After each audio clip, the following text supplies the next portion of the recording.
Dr. Julio Ataide graduated with top honors from university and rose through the ranks of the top Brazilian oil company. He climbed up from junior assistant to one of the best petroleum engineers in his home country. Hours were long and pay was average, but Julio took advantage of every opportunity. He wed a fine artist named Cristina, who herself had a promising career with her sculptures. His work caught the eye of Mr. Hendrik Blomkamp, chief financial officer of Van Arden Oil and Gas. He wanted to hire Julio to come to Dredford to build an oil platform in the ocean from scratch. The payment was huge. He was assured that this job was only the prelude to further opportunities, and his new employer would take care of the relocation expenses. He had to talk with his wife Cristina. At first, she was not too keen on the idea, but relented since it was a great opportunity for her husband. They relocated to Dredford. He started to oversee the construction of the platform, while Cristina worked to rebuild her career.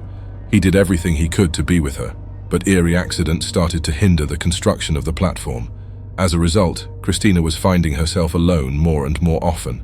Delays, accidents, even storms threw the timetable of the construction off the rails. He felt like the work was being sabotaged, haunting shadows in the oil rig, and whispers cursed the place. He worked harder and started to stay longer on board as the oil platform took shape. Mr. Blomkamp came to visit periodically, and Julio wanted to show considerable progress on each visit. That year, he missed both Christmas and New Year's Eve with his wife. Cristina would spend the holidays alone. In the second year, what appeared to be an accident took place. Julio was working late at night and suddenly an explosion caused a fire to spread out of control. Debris fell over him and he had one of his legs crushed. It was a miracle that he was rescued and taken into the city by helicopter. In recovery, he remembered two shadows running before the explosion. He thought about giving up. Conspiracies brewed in his mind as if an evil force didn't want the work to be done.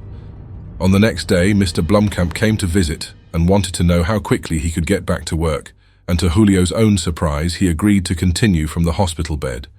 He lost part of the movement of his wounded leg and needed a cane from that day forward. Cristina came to visit him every day during his recovery and was frantic with his decision to continue working on the project.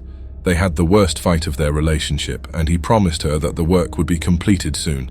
They would leave this cursed city behind. At home, he noticed many new sculptures made by his wife that he had never seen before. Soon, he was working on board again. He had to catch up after the accident. Julio would spend the next months totally focused on finishing his work. It was almost done. He got approval to double his team and started working around the clock. Mishaps still plagued the oil rig, but his crew would deal with anything that could draw his focus from the main project. Time started flying fast, and the progress was increasing steadily. He could not believe himself when he was ready to proclaim the construction finished. He tried to reach Cristina, to no avail. He was informed that she had left many messages to him during the last few months. To his dismay, he learned she had fallen ill and had been admitted to Dredford's General Hospital with a very aggressive cancer. The doctors suspected the chemicals and substances used in her work were the cause. They were very clear that her life expectancy was very limited. When Julio entered the room and saw her, he felt a punch in the gut. She was weak and anemic, sunken eyes barely open. He never imagined seeing her in such a frail state. She could barely speak. They cried, and the guilt was overwhelming. Julio asked to talk with the best doctors available, and for hours he tried to find a small glimmer of hope. But they all said the same thing. In a daze, Julio did not notice when Mr. Blomkamp sat right next to him in the corridor of the hospital. He believed the doctors had given up, and her death was imminent. Even so, he belonged to a lodge that can accomplish impossible things, and saving her was within their means.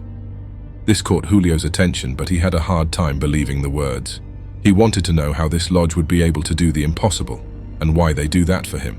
Mr. Blomkamp answered that the lodge would require one thing in return. Julio would have to join it with all it entails. To give him proof before his decision, Mr. Blomkamp said she would recover tonight and would spend the whole day tomorrow in good health. But on the next night, she would return to her current state, and he would have to make a decision. When Julio entered Cristina's room, she was sitting on the bed looking perfectly well. He could not believe his eyes. They embraced and he told her that the construction was done. They spent the whole night together. The doctors were perplexed. No one could understand what had transpired. She was full of life and they had a great time. During the day, he hoped that maybe it was all over, but as soon as the sun went down, She was back to her sickly complexion again. Julio ran to the same corridor, and there was Mr. Blomkamp sitting at the same place.